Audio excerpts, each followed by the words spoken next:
Bonjour à toutes et à tous et bienvenue à bord de Lotrider, votre nouveau podcast consacré à l'actualité et aux grands sujets de la saga Star Wars. Seconde série animée depuis l'ère Disney, Star Wars Resistance avait démarré en octobre dernier. Se déroulant entre les épisodes 6 et 7 de la saga, elle nous raconte l'histoire de Kaz, un jeune pilote engagé pour servir d'espion pour la Résistance, qu'il envoie sur une plateforme appelée le Colossus, connue pour ses courses de vaisseaux. Du coup, qu'est-ce que ça vaut ? On en parle tout de suite dans ce nouvel épisode. Pour parler de Star Wars Resistance, j'ai autour de moi une troupe de contrebandiers hors normes, ainsi qu'un nouvel invité, c'est son premier Outrider, donc vous lui faites un tonnerre d'applaudissements. Non, je déconne parce que ça va faire saturer les micros. J'ai vu que Chibou était particulièrement chaud, donc vous saviez qu'il y a Chibou. Chibou, ça va ? Ça va et toi ? Ça va tranquille. Donc son vrai nom c'est Jean-Baptiste Ballier, mais on vous rappelle, on est in universe, on est dans un podcast totalement diégétique, voilà un nouveau mot à googliser sur le Larousse en ligne. Il y a aussi Phobos, comment ça va ? Bonjour, ça va bien et toi ? Ça va, toujours tranquille, depuis 30 secondes, ça va. Et enfin, il y a Charles, a.k.a. Drid, a.k.a. peut-être quelqu'un que vous avez déjà entendu dans d'autres podcasts, parce qu'il me semble que tu faisais partie du petit game du podcast parisien pendant un temps. J'étais dans Universe, quoi, un podcast sur Doctor Who qui est arrêté maintenant. Et maintenant, finalement, voilà. T'es passé sur la vraie série de science-fiction qui mérite d'être suivie, Star Wars Resistance, oui, quoi. Évidemment. Voilà, parce que bon, Doctor Who, depuis que c'est une femme, ça va quand même pas déconner.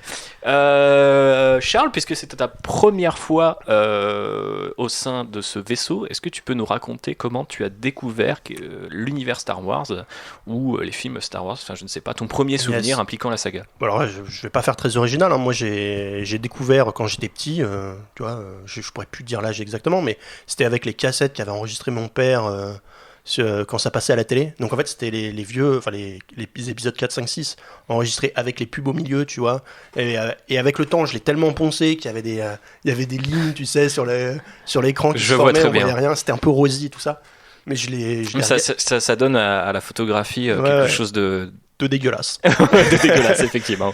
Mais voilà, je l'ai regardé en boucle non-stop, et puis après la prélogie, et voilà quoi. Comme beaucoup de monde, je pense. Hein. Oui, effectivement, ce n'est pas très original, mais on s'en contentera. Est-ce qu'on se contentera de Star Wars Resistance saison 1 ? Parce qu'on vous l'avait rappelé, je crois, il y a 2 ou 3 Outriders de cela, elle se poursuivra dans une seconde saison, cette petite série animée. Eh bien, je ne sais pas, est-ce que quelqu'un a envie de commencer ce bref tour de table sur ce que vous avez pensé de Star Wars Resistance ? JB, aka Chibou. Alors, après les 3 premiers épisodes il me semble qu'il y avait eu une fuite en plus à l'époque sur internet, avant que ça soit diffusé à la télé. J'avais regardé les 3 premiers et j'étais pas vraiment emballé. Là, pour les besoins du podcast, j'ai regardé les 17 autres épisodes en 3 jours. C'était pas facile non plus. C'est dur, ouais. Mais une fois arrivé à la fin, je me suis dit, en fait, je suis pas le public.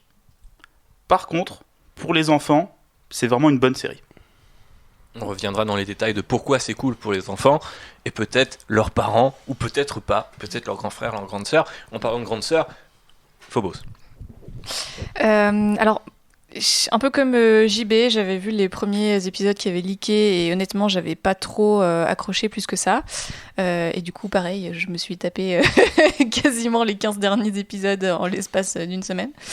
Et en fait, agréable surprise quand même sur la fin, parce que je pense qu'on en reparlera un peu en détail, mais en gros, à partir de l'épisode 14-15, ça commence à devenir bien, donc il faut quand même aller assez loin. Mais voilà. Ça fait partie donc de cette série où tu dois te taper 14 épisodes avant que ça soit pas mal. Tout à fait. Dédicace à Manu du Point Pop. Allez, écoutez. Non, c'est le Point Pop. Le Point Pop, c'est un journal qui appartient au magazine Le Point. En l'occurrence, le Coin Pop, c'est un podcast qui appartient au magazine Manu. Et enfin, Charles, ton avis ? Ouais, c'est un peu la même chose. Je l'ai lancé parce que moi, je me suis dit, j'ai kiffé Rebels, tu vois. Je vais faire Résistance, pardon. Et là, j'arrive, c'est pas du tout pareil en fait. Pas du tout la même ambiance et c'est dur. Je les ai regardés toutes les semaines quand ils passaient. Et j'étais toujours en mode, oh là là, mais en fait, je m'emmerde un peu, quoi. Mais la fin est plutôt cool, effectivement, ouais. Il y a un pseudo-consensus autour de la fin, on dirait. On va essayer d'en parler pour... J'ai complètement perdu le fil de ma pensée. On va essayer de... Je peux reprendre ? Non. On va essayer d'en parler un peu plus tard. D'ailleurs, j'en profite pour faire un petit point sur les spoilers. Il y a quasiment rien à spoiler dans Star Wars Résistance, si ce n'est peut-être la présence de la fameuse résistance, donc c'est dans le titre. Du coup, vous allez voir de temps à autre Poe Dameron, vous allez entendre parler du First Order, vous allez entendre parler de General Organa, mais ça s'arrête à peu près là. Donc si vous n'avez pas vu la série et que vous voulez écouter ce podcast quand même, je pense que c'est faisable, et au pire vous aurez 2-3 épisodes dans un coin à voir, et vous éviterez les épisodes filler, parce qu'il y en a quand même beaucoup dans cette série. Il y a même sans doute plus d'épisodes filler qu'il y a d'épisodes fil rouge. Donc on rappelle, le filler, épisode de remplissage, il se passe pas grand chose, ça ne fait pas avancer l'intrigue générale. Charles ? Ouais, je pense que ça va être un peu ce genre de série, tu sais, où il va y avoir un guide pour suivre l'histoire sans mater 90% des épisodes, tu sais. C'est déjà un peu le cas à l'époque de Clone Wars, de la deuxième du nom. Mais là, il y ce sera avait, encore pire. Voilà. Ouais, effectivement. Parce qu'en plus, le fil rouge n'est pas lui non plus hyper palpitant. L'avantage de la guerre des clones, c'est que c'est une guerre ouverte, donc il peut toujours avoir un épisode 100% action entre 3 épisodes filler à base de droïdes et de love. C'est pas vraiment le cas ici. Et même le fil rouge, la tension de la première saison, tu l'as vers la fin de la saison en fait. Ouais. Ça met beaucoup de temps à démarrer. C'est assez étonnant. Ouais. J'ai pas beaucoup de choses à dire de plus que vous, et en fait j'avais pas forcément envie qu'on rentre dans un schéma classique que vous connaissez bien si vous écoutez des podcasts dédiés à la culture pop du style point positif, point négatif, casting, scénario.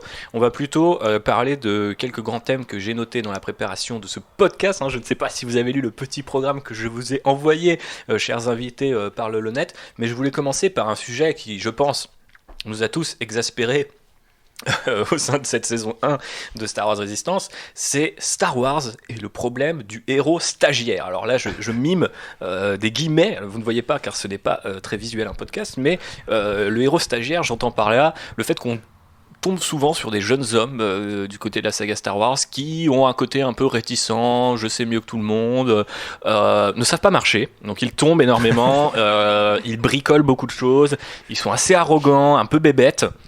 Et c'est quelque chose qu'on retrouve quand même très régulièrement dans les œuvres de l'univers étendu Star Wars, qu'ils soient canon ou ancien univers légende, même si c'était peut-être un peu moins récurrent. En tout cas, Ezra rentrait dans cette catégorie au moins pour les 2 premières saisons de Star Wars Rebels.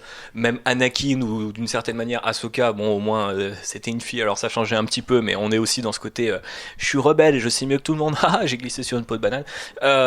Donc est-ce qu'on en a pas un petit peu marre de Strope, et surtout parce que je pense qu'on en a tous globalement marre. Je pense qu'on peut revenir sur cette première partie, et puis deuxième partie, pourquoi il est là en fait, pourquoi on n'arrête pas de le voir. J'aimerais vous entendre parler de tout ça et qui se sont chauds. Je sens que Chibu il boue justement. Bah, en fait, ouais, moi le personnage principal de la série, c'est le plus gros reproche que j'ai à faire à la série. Et alors au-delà de son caractère, où tu as un petit peu décrit le fait qu'il se croit assez supérieur, mais vite il retombe, et il tombe d'ailleurs tout le temps.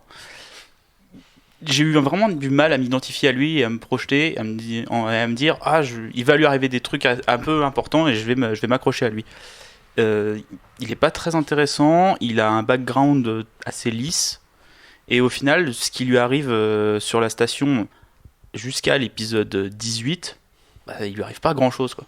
Ouais. Et on n'a pas l'impression qu'il évolue avant la fin, où effectivement il change un petit peu, il a l'air un peu moins bête dans les 2 derniers épisodes, mais parce que la situation fait qu'il a besoin d'être un peu plus sérieux, et surtout j'en peux plus des chutes quoi. C'est la blague principale de la série, c'est que le personnage il est maladroit et il tombe, et il passe son temps à tomber tout le temps. Il ne sait pas marcher, il trébuche tout le temps. Tout ce qu'il fait, la moitié des trucs qu'il fait, il se foire. Tout ça, enfin, t'as l'impression que c'est un peu un supporting caractère qui est là pour l'humour, tu vois. Mais c'est le personnage principal, quoi. Et c'est un peu fatigant, quand même. Surtout que ça se ressent vraiment sur l'animation, c'est que vu que lui, il est très grand, très maigre et très dégingandé, qui passe son temps à tomber et tout, t'as l'impression que les autres personnages sont très raides.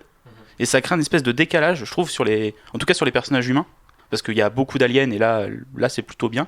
Mais sur les humains, t'as vraiment l'impression que lui, il est tout mou, en caoutchouc, qui passe son temps à bouger et à être désarticulé dans tous les sens. C'est Gaston Lagaffe. Alors, ouais, un peu, c'est ça, c'est un peu Gaston. En plus, il a un pantalon noir et une veste verte, c'est pas mal. C'est Gaston Lagaffe. Voilà. Et en termes d'animation, ça m'a aussi dérangé. reparlera de l'animation un petit peu plus tard parce que c'est quand même l'un des gros sujets à débattre. Phobos, toi t'en as pensé quoi justement de Kaz, de notre stagiaire préféré? Je crois que dès le premier épisode, je me suis dit ok, c'est un Ezra bis, ça va être insupportable. Et effectivement, il est assez insupportable pendant toute la série. Et en fait, j'ai eu beaucoup de mal à m'attacher à lui et d'ailleurs à la plupart des autres personnages. Et ouais, je trouve que c'est dommage. Enfin, même dans le design, en fait, genre il a la même gueule que Ezra. Enfin, c'est rasé sur les techos, cheveux noirs. Enfin, c'est dommage d'être resté un peu sur le même genre de stéréotype, quoi. D'autant qu'il y a quand même une diversité au sein de la série qui n'était pas forcément présente ni dans Clone Wars ni dans Rebels. Il y a beaucoup d'aliens déjà au sein de l'univers Star Wars. Il y a une de ses collègues qui est une jeune fille noire avec un accent très british et tout. Il y a aussi beaucoup d'accents, je trouve, dans la série. Les pirates et tout, ils ont un anglais qui est pas du tout lisse, etc. Enfin, j'ai trouvé ça assez intéressant. Mais du coup, ton point de repère, entre guillemets, c'est le héros le plus lisse, comme disait JB, et encore parce que on parlait d'identification, on parlait de background.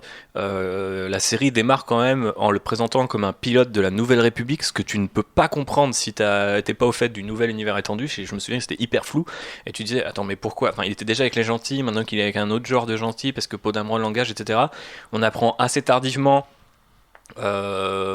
qui sont ses parents, pourquoi, enfin ils tentent d'explorer un petit peu ce background sur la toute fin de la série, alors que au moins chez Ezra il y avait tout de suite, c'était Aladdin quoi, mais du coup c'était un archétype un peu amusant et que t'avais envie de suivre. Kaz, il a vraiment pas une qualité qui te dit, qui te fait dire j'ai quand même envie de suivre ses aventures, tu vois. Puis surtout, du coup, sa personnalité, pour moi, elle colle pas avec son background. Il est censé avoir fait une académie militaire, être un pilote dans l'armée et tout, venir d'une famille riche, probablement noble aussi. Enfin, et du coup, c'est très étrange d'avoir ce petit gosse qui a l'air d'avoir de la flotte dans le cerveau, quoi. Enfin... Ouais, c'est un peu ça. Et puis surtout, il a un background sans accroc, quoi.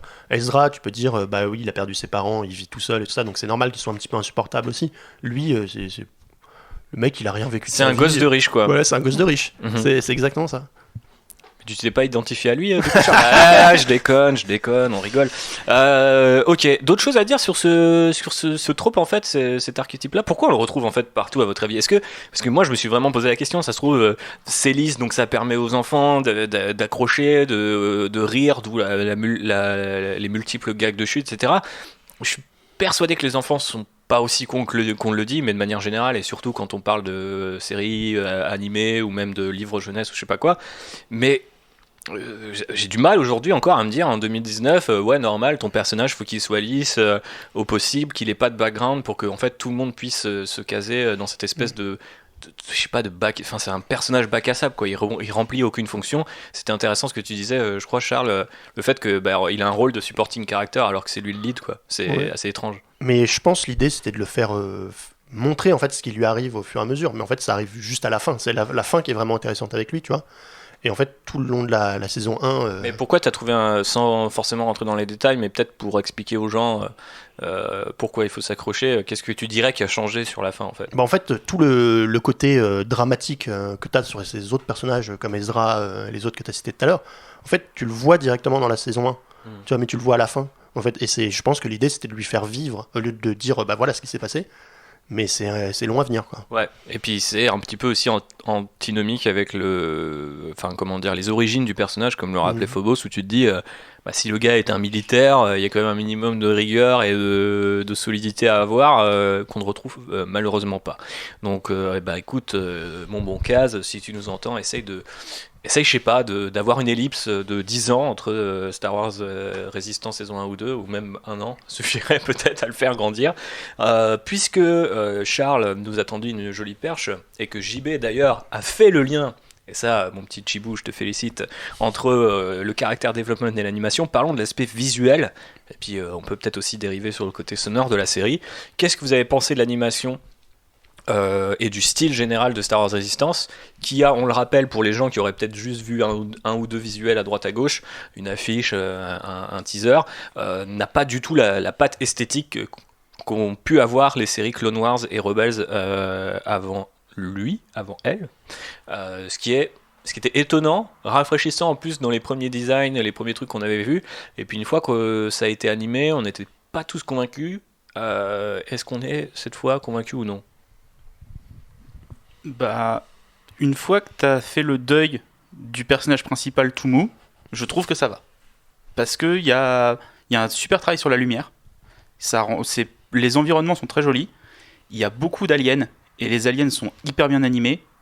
Les personnages humains sont un peu moins bien, mais je trouve que tu te rattrapes sur les aliens, sur les vaisseaux, sur tout ce qu'il y a autour. Mais ouais, les personnages humains sont pas très intéressants en termes d'animation pure. Ouais. Ils sont très rigides par rapport au héros qui est tout mou. Et ce décalage-là m'a un peu gêné. Mais le reste, tu t'y fais. Et à la fin, il y a des trucs qui m'ont agréablement surpris. Dans les derniers épisodes, je trouve ça plutôt joli en fait.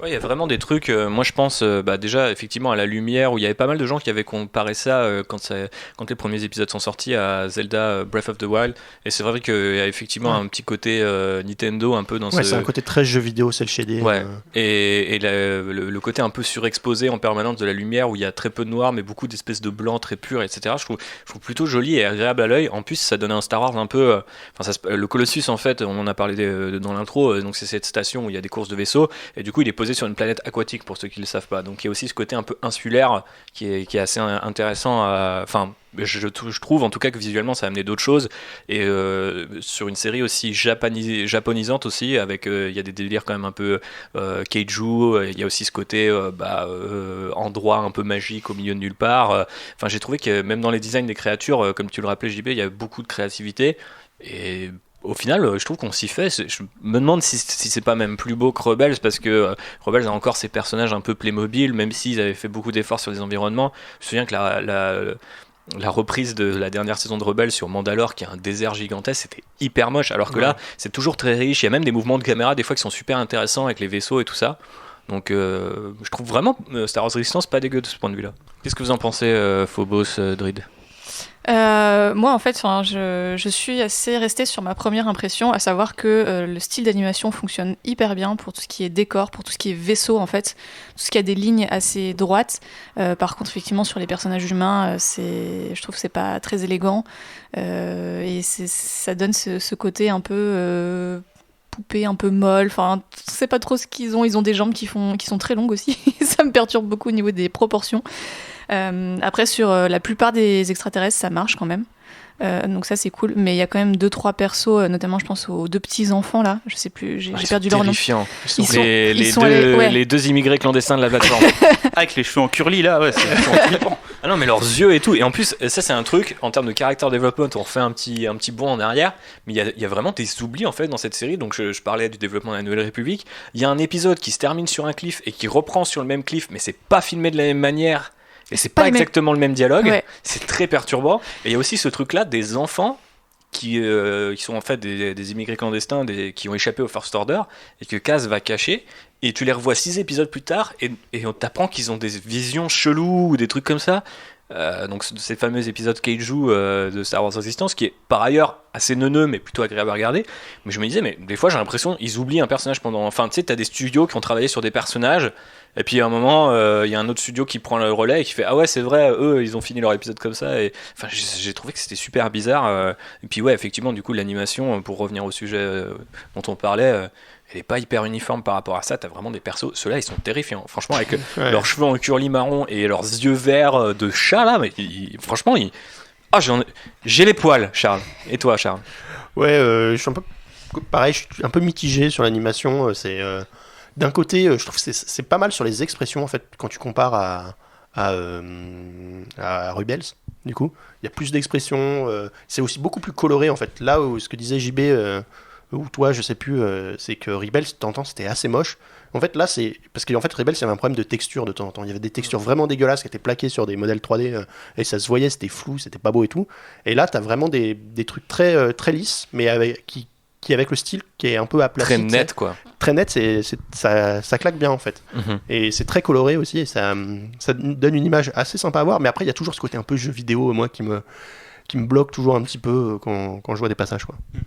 Ouais, et puis c'est ce côté un peu jeu vidéo, cel shading, comme on dit, il marche bien avec les aliens, et là où il marche pas avec les humains, c'est que je pense que le design des personnages humains est pas terrible, quoi. Ouais. Que ça soit Yeager, il est pas ouf, le capitaine Doza, c'est pas terrible. Il y a que la mécano Tam, où je trouve qu'elle a un design qui est pas mal. Ouais, j'aime beaucoup aussi. Et le design est pas. Ouais. Et mention pour mon supporting cast préféré, qui est un des pilotes de la base qui est un ancien, je pense, officier impérial, qui est un mec avec une tête de nazi, un tatouage de l'Empire sur l'épaule. Lui, il est charmé. Mais globalement, l'escadron des As, donc qui sont les pilotes qui s'occupent des courses, mais aussi de la défense de la plateforme, parce qu'on rappelle que toute l'idée derrière Star Wars Resistance, elle est venue à la base de Filoni, dont grand-père a été pilote pendant la Seconde Guerre mondiale, et il voulait vraiment faire un truc qui combine le côté pilote et le côté course de Star Wars. Le côté course, ça vient quand même globalement plutôt de Lucas, qui voulait faire ça de sa vie avant d'être réalisateur. Et là, il y a aussi le côté pilote, qui est un peu, on va dire, ça fait partie du mythe fondateur Star Wars, quoi. Il y a toujours un pilote quelque part. Donc là, en l'occurrence, il y a tout un escadron de mecs assez haut en couleur. Donc on a une espèce de Kate Blanchett, on a un rhodien un peu hip-hop qui parle comme un gangsta, et on a alors on a aussi Tora Doza, qui est du coup la fille du chef de la plateforme et un clone de Diva dans Overwatch. Et sinon on a finalement, j'ai oublié son nom, j'ai perdu le nom de l'ancien mec de l'Empire, qui du coup a une tête de mort peinte sur son casque de taille et a raccourci ses manches, enfin il est c'est genre Bruce bras Willis, nus. Ouais, c'est Bruce Willis avec des tatous de l'Empire sur les bras. Mais c'est vrai que en fait il y a plein de designs, et c'est ça que j'ai trouvé super intéressant, parce que de la même manière qu'on disait qu'au final le personnage principal n'a rien à raconter et du coup il a un côté supporting cast, le supporting cast a aussi des designs qui sont bien meilleurs que l'équipe de base en fait. Je pense par exemple à Orca et comment ça s'appelle je ne sais plus, Tease, ah merde, j'ai perdu le nom, mais les deux qui tiennent la boutique. Flix, c'est ça. Donc le petit couple gay, parce que bon là c'est 100%, enfin c'est pas très subtil, hein, je pense que cette fois ils assument. Charles ? Tu sais pas s'ils ont un sexe aussi, tu sais pas. Hein. Ouais, c'est vrai, peut-être qu'ils ont. Non, mais on raisonne. Après, c'est vrai quand même qu'il y en a un qui est super maniéré, le truc de on va dîner chez ma mère. Ah non, j'ai pas envie d'y aller. Enfin, moi, ils m'ont fait marrer. Et surtout, Orca, la espèce de grosse chauve-souris / cochon. Déjà, je trouve le design, il est absolument génial, et en plus il me fait, je sais pas pourquoi, mais je vois Gérard Jugnot en fait. et pour moi dans une version française de Star Wars Resistance, c'est Gérard Jugnot, tu vois, et je trouve ça excellent quoi. Le côté boulangère que tu voulais de Star Wars, dont on parlait la dernière fois, tu l'as eu là. Bah ouais, je l'ai eu, mais j'adore. En même temps, tu parlais d'un épisode, non, je crois que c'est Charles en off avant qu'on lance le podcast tout à l'heure, il disait ouais, cet épisode où ils tiennent le magasin, et moi je trouve qu'il est excellent, l'épisode où ils tiennent le magasin, parce que j'imagine où tu sais, quand on les retrouve dans cette caisse là et qu'ils font leur provision, enfin les deux là, je les ai trouvés vraiment adorables, et je trouve que le design on voit tout de suite un côté t'as envie de les avoir, enfin un côté très Star Wars du style, t'as envie de les avoir en peluche, t'as envie de savoir d'où ils viennent, etc. Alors que les designs des héros principaux, tu les regardes et tu fais ouais, lui c'est un clone de Finn, lui c'est un clone de Luke, lui c'est le vétéran grisonnant, machin, t'as déjà vu. Alors qu'au final, même par exemple chez les pirates aussi, t'as des designs qui sont absolument excellents, avec récupérer la moitié d'un masque de Stormtrooper pour cacher la moitié du visage. Il y a vraiment des trucs, même les vaisseaux qui sont des morceaux de vaisseaux Star Wars racolés sont plutôt bien faits. Et ouais, moi j'ai bien aimé ça quand même, hein, cette diversité-là. Je sais pas si vous aviez d'autres personnages en tête. Même le personnage de la pirate qui à un moment s'infiltre sur le Colossus, j'ai trouvé assez cool. Son histoire était peut-être plus palpitante à suivre que celle de Kaz. Ouais, c'était pas non plus de haute volée, mais au moins on avait quelque chose à se mettre sous là-dedans. Bref. Je propose qu'on passe à un sujet qu'on a déjà un petit peu abordé entre les lignes. Donc on l'a rappelé, donc le Colossus, cette espèce d'île au milieu de l'eau. Et au final, il y a un truc qui est 100% pas Star Wars dans Star Wars Resistance.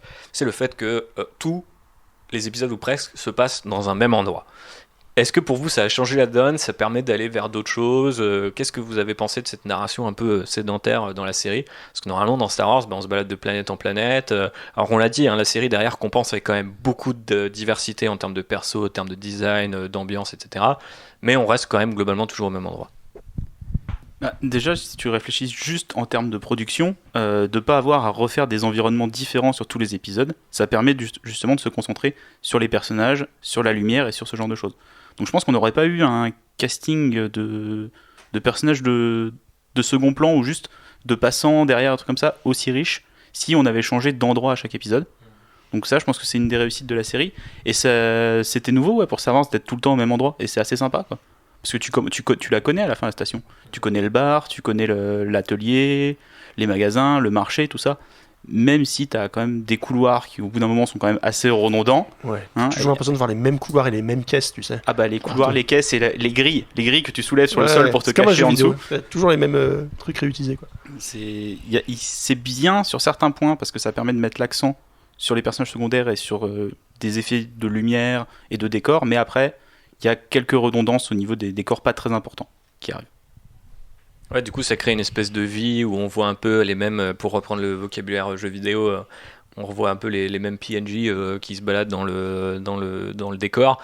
Notamment, je pense à cette espèce de petite boule de poil jaune là, qui se fait enlever son aspirateur à un moment dans un épisode trop triste.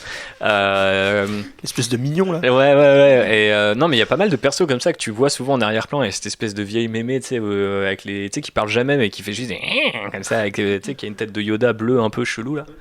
Et il y a un personnage où j'ai vraiment pensé à toi, on dirait un Cadien de Warhammer, un espèce de mec qui est habillé en vert et en gris avec une casquette et un backpack avec un transmetteur. Je me dis tiens, c'est un Cadien, c'est pour Thibaut. Ouais, il ressemble un peu à un soldat de l'Alliance Rebelle sur Endor. On sait pas trop ce qu'il fout là, mais c'est assez marrant. Et non, mais moi j'ai bien aimé. C'est pour ça, on verra comment s'appellera cet épisode, mais j'avais presque envie d'appeler Star Wars Resistance, ou Résistance, c'est le Star Wars du quotidien un peu. Tu sais, tu vois les gens en mode ils ont un boulot, faut qu'ils trouvent à bouffer, faut qu'ils se divertissent. Tu vois quand même des jeux vidéo, tu vois de la musique.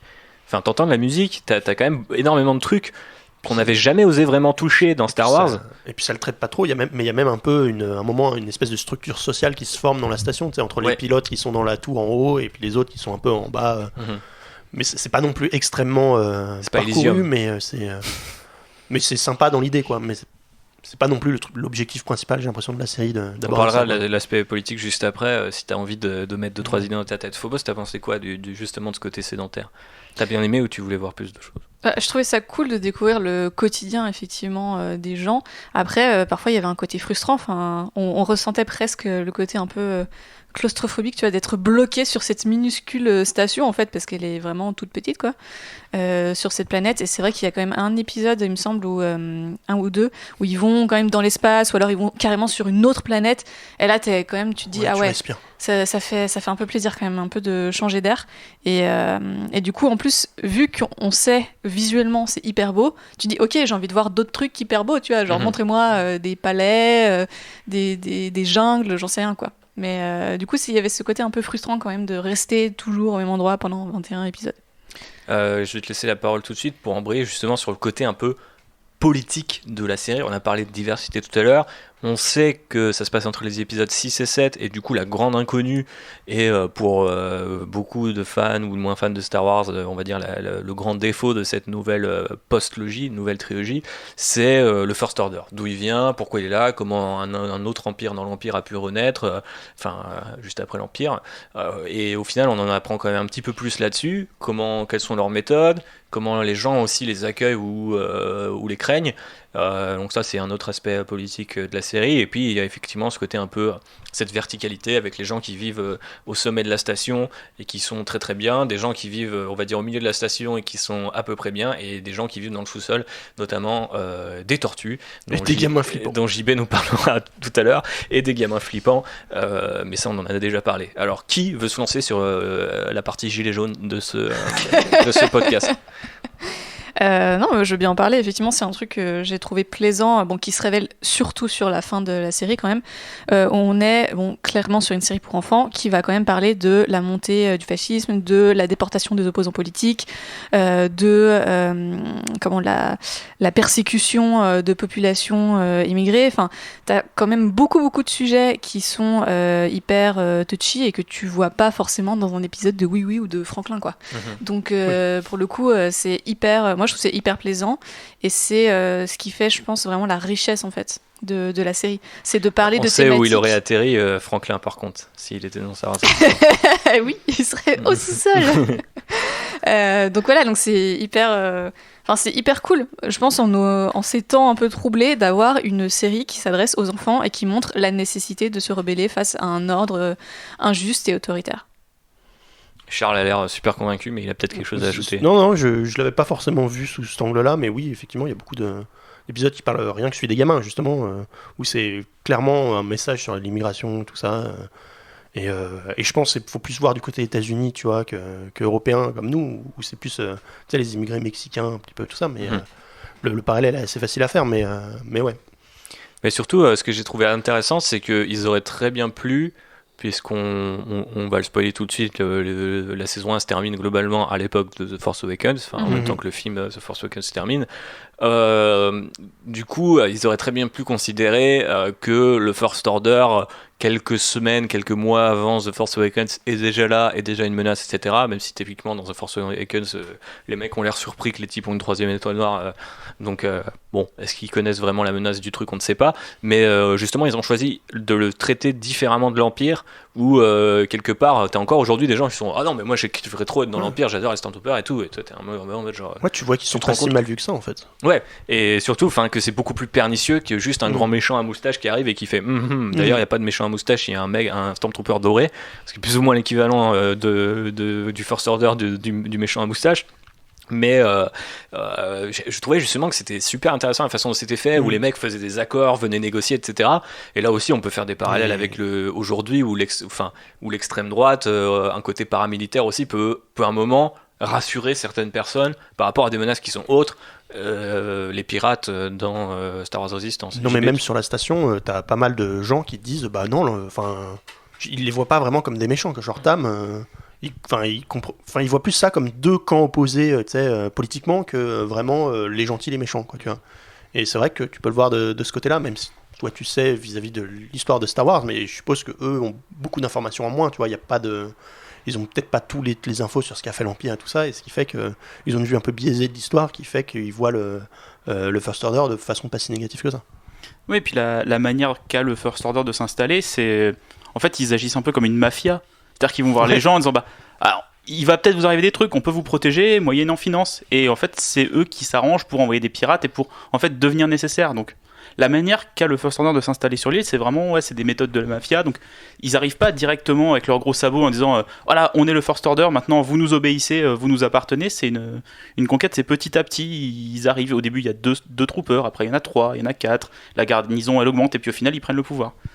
Et toute cette montée en puissance qu'a le First Order sur l'île, j'ai trouvé ça assez intéressant. Ouais, c'est bien fait, ouais. Parce que tu les vois arriver petit à petit. Et après tout, il y a une super quote de George Lucas qui explique que les démocraties ne tombent, sont jamais renversées, on les donne.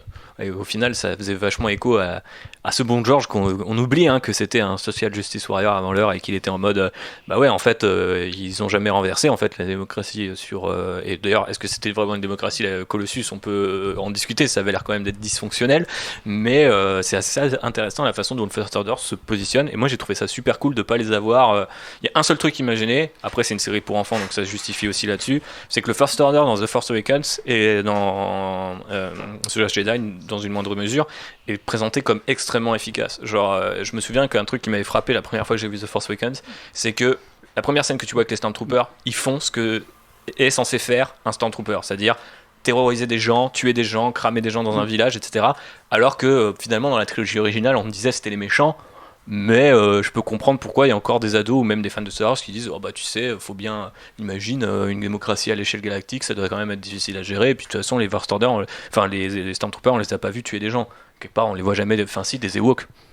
Cool, c'est pas des gens. Voilà, c'est pas vraiment des gens. Mais oui, là il y a, c'est vrai qu'il y a ce côté un peu aussi ridicule qu'ont les Stormtroopers dans la série. Là d'un coup ils glissent aussi beaucoup, ils ratent beaucoup. Tu les pousses. Ils tombent par terre, ils sont KO. Voilà, ils sont pas très résistants, les Stormtroopers, et ils tirent vraiment très très mal, quoi. Et du coup, je parce que dans des couloirs vides, ils ratent des gens. Et là, du coup, ils reviennent vers le côté Stormtrooper première génération qui est un peu ridicule. Et je trouvais que c'était dommage parce que, bon, après, encore une fois, ça se justifie parce que c'est Star Wars Resistance, c'est beaucoup plus enfantin que The Force Awakens. Après, je comprends pas pourquoi il y a besoin de ça. Même les poissons, c'est une menace pour ces Stormtroopers, quoi, tu vois. Ouais, c'est vrai. Ouais. Il y a quand même, c'est vrai qu'il y a quand même cet épisode hyper glauque où tu vois des Stormtroopers qui meurent noyés et tout. Et genre... Mangés par des requins. Mangés par des poissons. Alors qu'ils te disent que c'est des plus ou moins des enfants, ados, soldats brainwashés, quoi. Ouais, il y a pas mal de trucs qui sont révélés quand même de ce côté-là. Enfin, c'est des micro-trucs, je pense que ça mérite pas forcément de mater toute la série si vous voulez juste en savoir un peu plus là-dessus. Mais le fait aussi qu'il y ait une sorte de...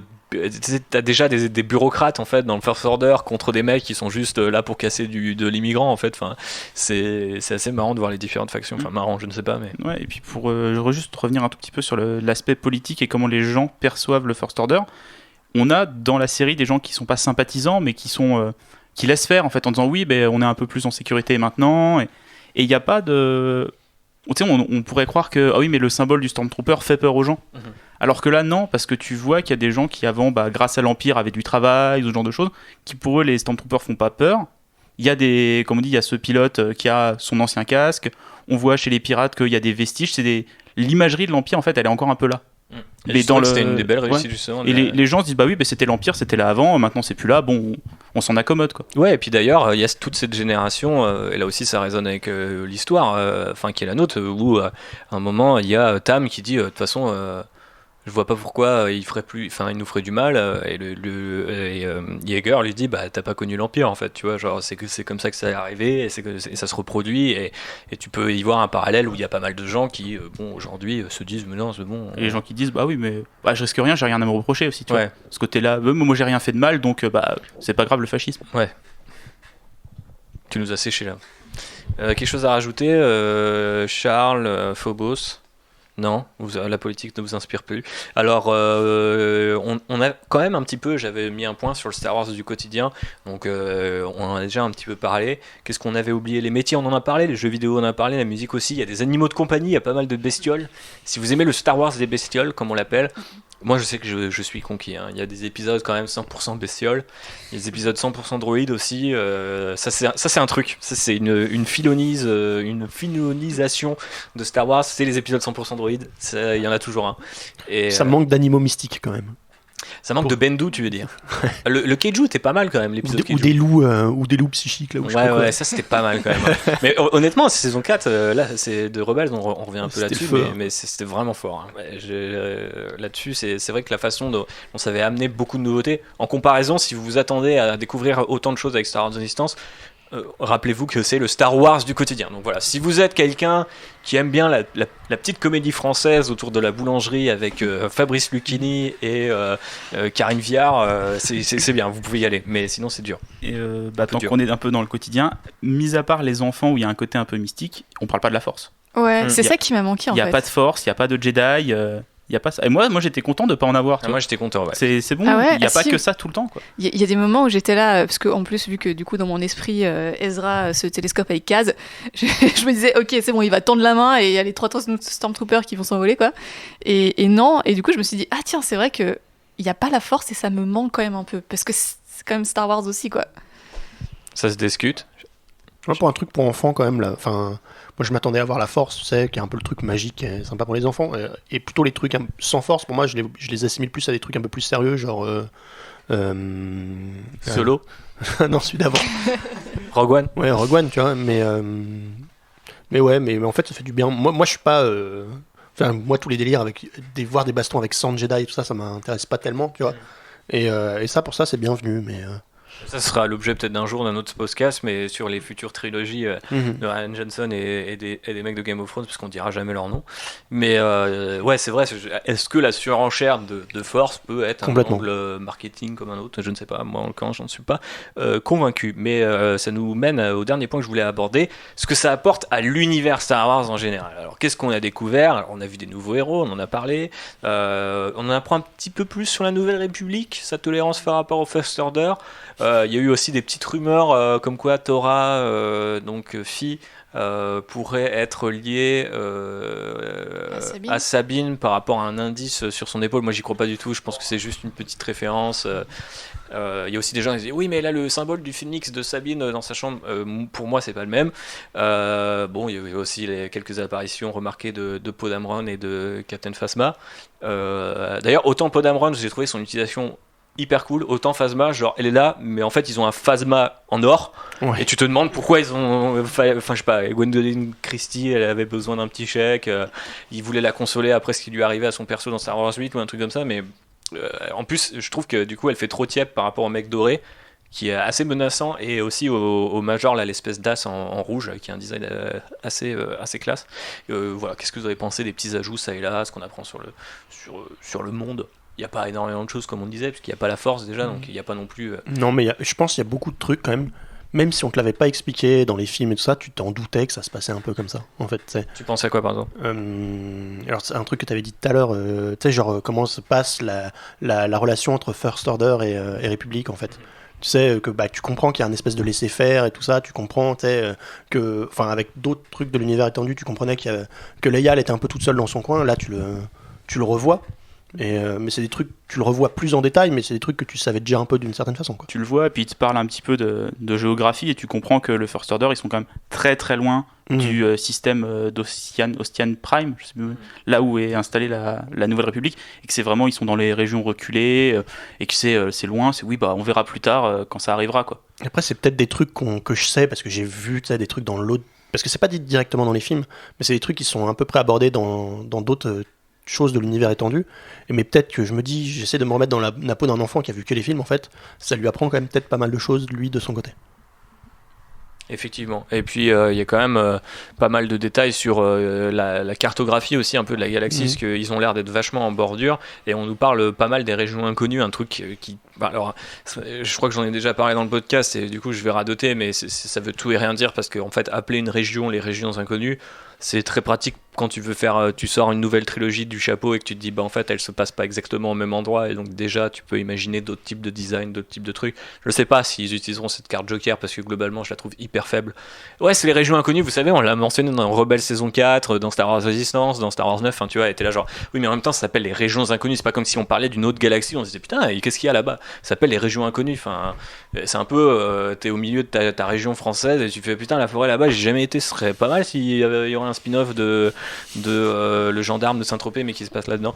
Putain, je suis vachement dans la culture terroir aujourd'hui, c'est assez dark, mais ouais, je sais pas, peut-être que c'est aussi une nouvelle piste. Je trouve quand même qu'il force quand même pas mal là-dessus, sur le fait que ah ouais, là-bas on sait pas trop ce qu'il y a. Je pense maintenant c'est assez clair que le First Order s'est reformé là-dedans, mais c'est toujours pas dit exactement comment ça se passe. On apprend quand même justement pas mal de trucs, ça me fait penser par rapport à Starkiller Base. Il y a quand même un épisode du coup avec Poe Dameron qui nous explique un peu ce qui s'est passé, comment ça fonctionne, et ça j'ai trouvé ça assez chouette, parce que ça n'a jamais été vraiment confirmé, je ne dis pas quoi parce que voilà, sur comment est née cette station et tout, mais j'ai trouvé l'épisode était assez sympa de ce côté-là, parce que ça confirme toujours pas, mais c'est un gros clin d'œil. Autre chose, je sais pas, peut-être que vous avez envie de vous dire JB a envie de dire un truc. Oui, si, j'ai juste un truc sur Poe Dameron, parce que Oscar Isaac il fait quand même pas mal d'épisodes où il prête sa voix et tout. Par contre, il y a un problème avec le design, quoi. Il peut pas arriver en tant qu'espion et avoir son costume de pilote avec le logo de la Résistance, quoi. C'est un peu dommage. Mettez-lui une veste au moins par-dessus, cachez ça, quoi. Il y a pas un moment, même dans la série, ils font la blague.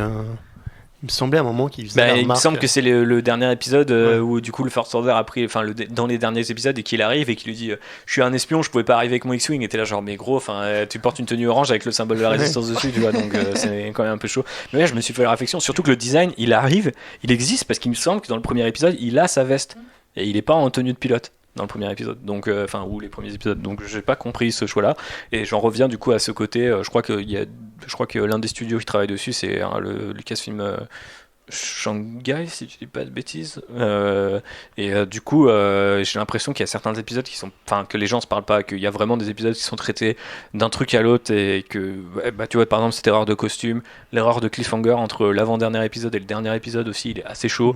J'ai pas envie de décrire exactement ce qui se passe pour pas vous spoiler de la potentielle surprise, mais c'est pas énorme, mais voilà, il y a quand même 2-3 petits trucs comme ça qui nous fait dire même au niveau qualité de l'animation et de la gueule de la série, la fin elle est beaucoup plus belle que à la rigueur, c'était un peu déjà le cas aussi sur Star Wars Rebels saison 4, où tu reprenais sur Mandalore et putain d'un coup Mandalore c'était un désert avec zéro profondeur de champ. C'était assez dur de se remettre dans la série en commençant par ces épisodes là qui par ailleurs étaient intéressants, mais les gens se battaient dans un désert, quoi, sans rocher ni rien, un désert plat, une plaine, de la merde, quoi. Et voilà. Et du coup, écoutez, je pensais qu'on va terminer sur une petite partie. Alors non, il n'y a pas de quiz cette fois, mais plutôt une petite partie, imagination, créativité. Attention, sortez vos meilleures idées. Ce qu'on attend et imagine d'une saison 2, donc qui est déjà confirmée. Dans quelle direction ça va aller? Alors, il y a quand même un gros truc qui nous fait dire qu'on va peut-être pas spoiler, mais qui nous fait dire que l'échelle de la série pourrait vachement augmenter et quitter cette espèce de narration sédentaire. Maintenant, qu'est-ce que ça peut raconter par la suite, ou qu'est-ce que vous voudriez que ça raconte? C'est le moment. Charles, t'as l'air chaud. Yes, moi c'est la fin de la série, donc sans spoiler, te laisse augurer que ça va quand même se passer ailleurs, que ça va effectivement augmenter en termes d'échelle et reprendre même directement dans la saga, tu sais, s'intercaler dans la saga des films, quoi. Et ça donne assez envie, en fait. Quand... potentiellement, du coup, pendant Star Wars 8 et pas vraiment entre 7 et 8. C'est ça qui est intéressant, quand même. Et ça donne vraiment envie de voir la suite, quoi. Moi, j'étais un peu, tu sais, je m'étais en mode, bon, allez, je vais jusqu'à la fin et j'arrête à la saison 1. Je fais d'ailleurs un point vraiment cryptique là-dessus, c'est qu'il y a quelques mois, où c'était en décembre, le rédacteur en chef de Slash Film avait dit qu'il avait vu des trucs de Star Wars 9 et qu'il y avait un concept recyclé, qui serait un concept recyclé qui avait été imaginé pour Star Wars 7. Donc The Force Awakens, et dans The Force Awakens il y avait une histoire de vaisseaux sous l'eau, de vaisseaux sous l'eau et de gros vaisseaux, et que du coup la fin de l'épisode, du dernier épisode, laisse penser que si ce vaisseau-là est connu en fait des personnages des films, il pourrait apparaître dans Star Wars 9 et devenir du coup la façon dont ils ressuscitent l'idée qu'ils avaient eue en 2014, même peut-être même avant. Donc c'est assez intéressant. Après, on sait que Disney aime beaucoup faire ça, et que vu le prix que ça coûte de développer des concept art sur des années et des années, ils essaient généralement de les recycler. Donc ce serait pas très étonnant, j'en parlerai en off parce que je vois que Phobos cligne beaucoup des yeux en mode de quoi il parle, je suis pas sûr. Mais bref, on va faire une cogimerie, vous écoutez ce podcast, en même temps vous allez sur mon compte Twitter, vous retrouvez dans les médias, sur l'onglet médias, les trucs que j'ai postés, et vous allez voir quelque chose qui vous fait penser à la fin de Star Wars Resistance. C'est tout pour ce message codé. On va reprendre dans l'hypothèse d'une saison 2. Moi, il y a un personnage dont l'évolution m'intéresse particulièrement, c'est le personnage de Tam, qui, alors pas pareil, c'est difficile sans spoiler, mais qui va, je pense, suivre un schéma inverse de Calus dans Rebels, et pas vraiment, on sait pas trop pourquoi ni comment, mais je pense que ça peut être intéressant. C'est quelque chose qu'on n'a pas vraiment encore vu dans Star Wars, et le voir de cet angle-là, moi ça m'intéresse. Après, j'espère que c'est pas juste le personnage qu'on va juste revoir à l'épisode 20, genre bonjour, salut, il m'est arrivé ça, et puis voilà quoi. Ça serait bien qu'on la suive un petit peu sur sa quête. C'est possible quand même que ça se passe comme ça. C'est possible que ça se passe comme ça, mais si Rebels nous a quand même montré un truc, c'est que les pires persos peuvent devenir les meilleurs en quelques épisodes seulement. Et c'était déjà aussi le cas dans Clone Wars, il y avait des épisodes. Ça veut dire que Niku il va devenir intéressant. Moi j'aime bien Niku. Mais oui, il est mignon. Mais du coup, non, mais c'est vrai que là, pour l'instant, on n'a pas eu. En fait, c'est aussi un peu le problème. J'ai l'impression qu'à chaque saison, à chaque nouvelle série, d'animation, ils doivent reprendre sur un côté enfantin, histoire d'embarquer les gens. Et ensuite, ils savent que les enfants grandissent en même temps que leur saison, donc ils se disent, bah voilà, on va pouvoir peut-être se permettre de faire des trucs plus détaillés, des trucs un peu plus explicites, etc., etc. C'est vrai que la saison 1 de Rebels, elle était pas terrible aussi. Non, elle était pas terrible, mais plus solide quand même. Tu vois, tu voyais le développement potentiel des personnages, parce que là, on l'a rappelé, au cas de l'épisode 1 à 16, il se passe rien dans mais là, maintenant, il a vraiment un truc qui s'est passé. Maintenant, il s'est passé un truc. 2, va y avoir une maturité peut-être qui va arriver. Bah, j'ose espérer, parce que c'est quand même un personnage qui est très naïf, quoi. Ouais. C'est un peu. Voilà, je pense qu'il l'est un peu moins quand même. Ouais, j'ose espérer, mais bon. Il y a des moments où dans le dernier épisode, j'étais un peu encore, mais le gars, il a toujours pas compris. Enfin, bref. Encore une fois, Militaire Academy, tout ça. Mais du coup, il y a pas mal de personnages comme ça où, du coup, je me dis, je vois le potentiel. Le personnage de Tam, le personnage de la pirate aussi, où je me dis, il peut vraiment se passer des trucs assez cool. Et surtout quand on sait que les scénaristes, Dave Filoni, les gens qui travaillent sur le cast film animation ont quand même réussi à faire des personnages assez insupportables comme Sabine par exemple, peut-être l'un des meilleurs persos de la série sur la fin, tu vois, donc pourquoi pas, j'attends de voir. Par contre, où est ma série sur la fin de Rebels? J'aimerais bien Star Wars Célébration bientôt, bref. Par contre, peut-être sur les noms des personnages aussi, n'appelez pas un personnage de méchant agent tyrannie, ça ne marche pas. Ah oui, c'est vrai, putain, ça c'était dur quand même. Ça c'était vraiment chaud. Tu sais, c'est un peu comme dans. Alors là, je vais faire un grand écart à la Van Damme, un peu comme dans Interstellar, quand le méchant Matt Damon s'appelle Dr. Mann, tu vois, genre l'homme est tellement, tu vois, son pire ennemi. D'accord. Bref, Phobos, des idées pour la suite? Qu'est-ce que tu veux voir? Qu'est-ce que tu penses qu'on verra? J'ai un peu de mal à me projeter en fait dans cette saison 2 parce que justement à la fin de la première saison, pendant quelques instants tu dis ok c'est bon, je vois exactement où est-ce que ça va finir, et en fait non. Et donc là c'est un peu l'inconnu. J'espère juste qu'effectivement on sera sur des storylines qui sont un peu plus matures. Tu veux parler de ce moment où ils disent on va aller sur Osnian Pram Tu sais, il y a un épisode où ils disent Oui, alors, il y je a vais des rentrer sur épisodes Je où pense Spinel à Prime. plutôt après quand. Alors, il y a ce premier moment, effectivement, où tu te dis, ok, c'est bon, je sais comment Ça, est-ce que je- ça je pense finit. je pense que c'est un gag méta à destination des gens qui pendant 4 ans ont dit Star Wars Rebels ça va se finir, ils vont tous être sur Alderaan et ils vont tous mourir. Tu sais, c'est qui était tu sais, l'idée de fin la plus merdique possible. T'es là genre c'est nul, tu vois, genre c'est vraiment nul. Surtout en fait si vous le pensez dès le premier épisode de Star Wars Rebels, bah excusez-moi mais enfin c'est que c'est pas très bien, tu vois, genre si tout le monde peut y penser c'est que c'est pas si cool. Voilà, donc il y a eu ce moment, et ensuite il y a eu l'autre moment, effectivement, on va pas non plus trop spoiler. Ah, tu me diras parce que je Mais vois pas. bref, du Non. coup, tout ça pour dire que aujourd'hui, j'ai beaucoup de mal à me projeter sur ce qu'ils vont faire. J'espère aussi qu'on va explorer un petit peu la vie de Tam. Pour moi, c'est. Enfin, de toute façon, c'est un des meilleurs persos, c'est un des persos auxquels on peut le plus s'identifier. Pour moi, en tout cas. Et du coup, ouais, j'ai hâte de voir ce qu'ils vont en faire. C'est une espèce de contre-fine. Donc, ça va être marrant, voilà, si on arrive à voir son quotidien. Mais autant encore faut-il qu'on arrive à le voir. Je suis sûr parce qu'elle est noire, c'est elle qu'ils ont casté dans Star Wars 9. Ah, wink wink. Wink, wink. Non. Non, par contre, moi, un truc que j'espérais pour cette saison 1, c'est que ça soit la suite directe du coup de Rebels, ce qui est clairement pas le cas pour cette série. Il n'y a Faut aucun le lien dire, avec Rebels. Je pense faut qu'on le peut dire le aux dire. gens, je pense. Il n'y a aucun lien avec Rebels. Si Mais- vous regardez pour ça, ça ne sert à rien. Mais peut-être, mais tu sais, avec Rebels, pareil, ils avaient pas fait le lien direct avec Clone Wars. Tout de suite, ouais, Tout on de a suite. dû attendre la Et saison 2. Peut-être qu'avec les saisons qui vont arriver, peut-être qu'ils vont réintroduire des concepts. Et ça, j'aimerais bien, tu vois. Mais alors là, par contre, je le vois pas du tout pour l'instant, vu comme c'est parti. Mais voilà. Ou Peut-être alors, Ahsoka ou Sabine. ouais. Ou alors, si un des trucs que je me suis dit, c'est que ça a peut-être continué sur Batuu. Il y a peut-être avoir des liens avec des histoires Il y de a Batuu. beaucoup de trucs autour de Galaxy's Edge, mais je sais pas si ils oseraient aller jusque-là. Je sais pas. Après, il y a des rumeurs comme quoi ils préparent un truc sur Batuu. Alors, est-ce que c'est Star Wars 9? Est-ce que c'est Star Wars Resistance saison 2? Tout est possible. JB, tu voulais dire un truc? Bah, pas spécialement, j'ai déjà dit ce que je voulais. Moi, je veux voir Tam en fait.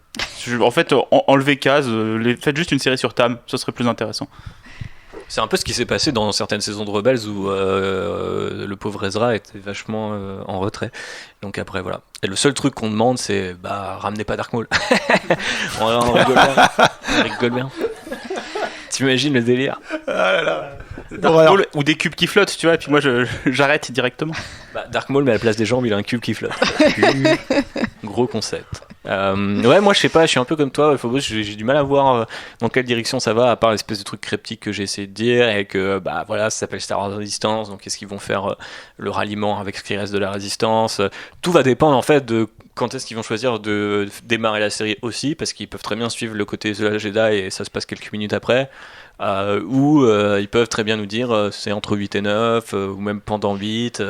Il y a plein de choses quand même qui vont devoir être gérées parce que je pense qu'ils pourront pas éternellement non plus faire cette série un peu fill-in sur le quotidien des gens pendant que d'autres gens se battent dans le film que vous avez vu il y a 2 ans. Moi, j'ai l'impression que c'est fini cette partie-là, en fait. Ouais, je vous espérais, ouais. Enfin, vu comment se passe la fin, en mode. C'est la vraie catastrophe se passe à la fin de la série. Ouais. Et ça change tout, quoi. Mhm. Enfin, pour la station, pour tout, quoi. Donc j'ai l'impression que c'était un peu l'intro, cette saison 1, et que ça va basculer sur autre chose à partir de la saison 2, quoi. Espérons. En tout cas, on aura notre réponse peut-être d'ici la fin d'année. Je sais pas si on pourra avoir déjà des premiers épisodes. Mais... Après, ça restera enfantin, mais. Ouais, mais Pas comme non on plus, disait, ça évolue souvent dans la bonne direction. Ouais, donc, mais faut pas non plus espérer Rogue One direct en non, mode c'est clair. avec Ils vont tous les tous persos qui mourir. meurent. Ils vont tous mourir. Bref, je pense qu'on a à peu près fait le tour de la série. Si vous n'avez rien à rajouter, faites-moi un signe de la tête. Non, c'est bon, très bien. Et du coup, on va passer à la conclusion. Chibou, c'est l'heure de poser le vaisseau. C'est du beau boulot ce décollage, non? Vous savez qu'il m'arrive encore de m'épater moi-même. Mais qu'est-ce que vous projetez de faire maintenant? Boire un verre? Et ensuite? La fête est terminée. Plusieurs Botans sont morts pour nous fournir cette information. J'aimerais voir un peu d'optimisme ici. Ça, c'est ce qui s'appelle une course de modules.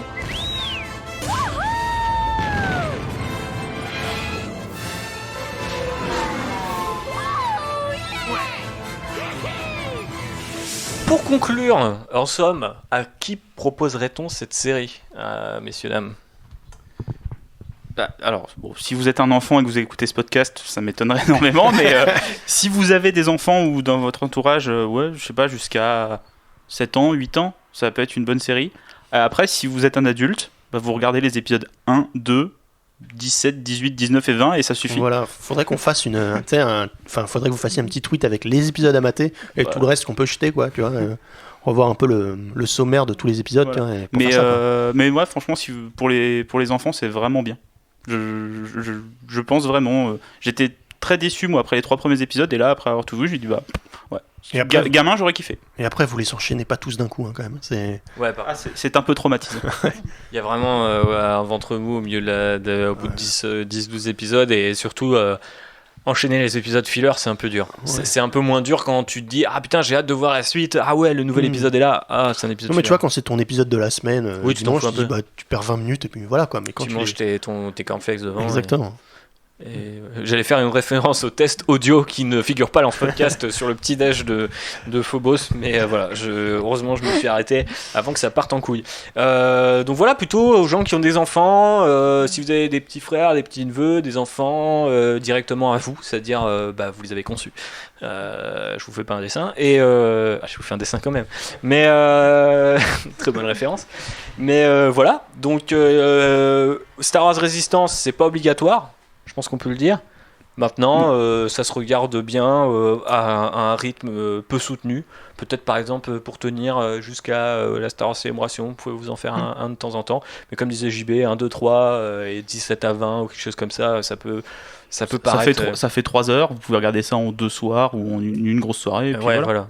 Et j'ai une question bête, vu que c'est, on va dire, quand même destiné aux enfants. Il y a des toys ? Parce que j'en vois quasiment pas. On n'en a pas vu beaucoup. Alors par exemple, il y a un truc, je me trompe parce que peut-être. Ça permet quand même de voir le curseur de la réussite de la série. S'il y a des toys en général, il y a pas mal. Il me semble qu'il y a pas mal de figues Hasbro et tout ça, et qu'elles sont justement super jolies parce que le design rend vachement bien en figurine, notamment les couleurs et tout ça. Est-ce qu'il y a des pop ? Non, il n'y a pas de pop. Je crois pas c'est que ça marche pas alors. Et non, mais il y a un truc qui est assez révélateur, c'est que je crois que le premier set Lego, il me semble qu'ils n'ont pas fait le Fireball, mais qu'ils ont fait l'Interceptor rouge, justement, le TIE Interceptor rouge. Imagine les 2 gamins là en pop avec leurs yeux noirs. L'horreur. Mais c'est vrai que niveau toys, après, on a jamais... Je sais quoi t'offrir pour les 1 an d'Outrider. Ah, c'est ça. Oh, putain, non, s'il te plaît, fais pas ça. Mais c'est vrai qu'après, Rebels n'avait pas eu non plus énormément de toys. Enfin, en Europe, en fait, on n'a pas non plus la même. On n'est pas aussi bien servi, quoi. Donc, à enquêter, mais il me semble qu'il n'y a pas grand chose non plus. Hein. Ah mais tu vois, on a 3 Force Friday cette année, donc il y a peut-être, je sais pas s'il y a des trucs qui avaient déjà été un peu annoncés ou montrés. Non, en général, les toys ils sont balancés ces jours-là. Les Force Friday vont être, mais c'est là où c'est assez étrange, c'est qu'il y a un Force Friday qui est dédié au jeu Star Wars de Respawn, et je me dis, à moins que ce soit vraiment... on aura ça, il y a un trailer à la célébration, puis un truc sûrement du gameplay à l'E3 quoi, ouais, des trucs comme ça, mais surtout tu te dis en fait des produits dérivés d'un jeu vidéo, à moins que ça soit un truc hyper narratif et qu'ils aient inventé 12 000 designs, j'ai du mal à croire. Après ça peut aussi être un Force Friday un peu plus adulte où ils font des statuettes, des trucs comme ça, tu vois, genre ce serait bien aussi qu'on n'ait pas Pop, Lego et Hasbro copier-coller d'un film à l'autre. Bref, donc voilà, on se donne rendez-vous je sais pas quand pour parler de Star Wars Resistance saison 2.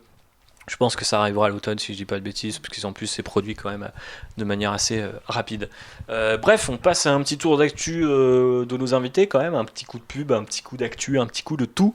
Charles, où est-ce qu'on peut te retrouver ?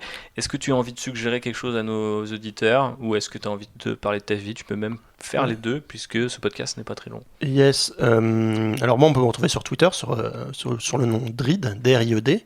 Et aussi sur Instagram, je peins des figurines, un peu comme toi. Ouais. Et c'est Drid Minis, tout simplement. Et elles sont très belles d'ailleurs. Voilà. Et sinon, en tour d'actualité, merci du compliment. Mais voilà. Et en tour d'actualité, je pense, j'ai maté pas mal de séries en ce moment. J'ai maté, sur Netflix, il y a Losers, que je vous conseille tous, qui est une série, alors ça n'a rien à voir avec Star Wars, hein, mais c'est une série sur des sportifs en fait, qui sont connus dans leur échec, mais qui sont de beaux échecs en fait, qu'ils ont transformé en quelque chose de meilleur de ça, et c'est une superbe série, je vous conseille. Et c'est aussi, feel good un peu du coup.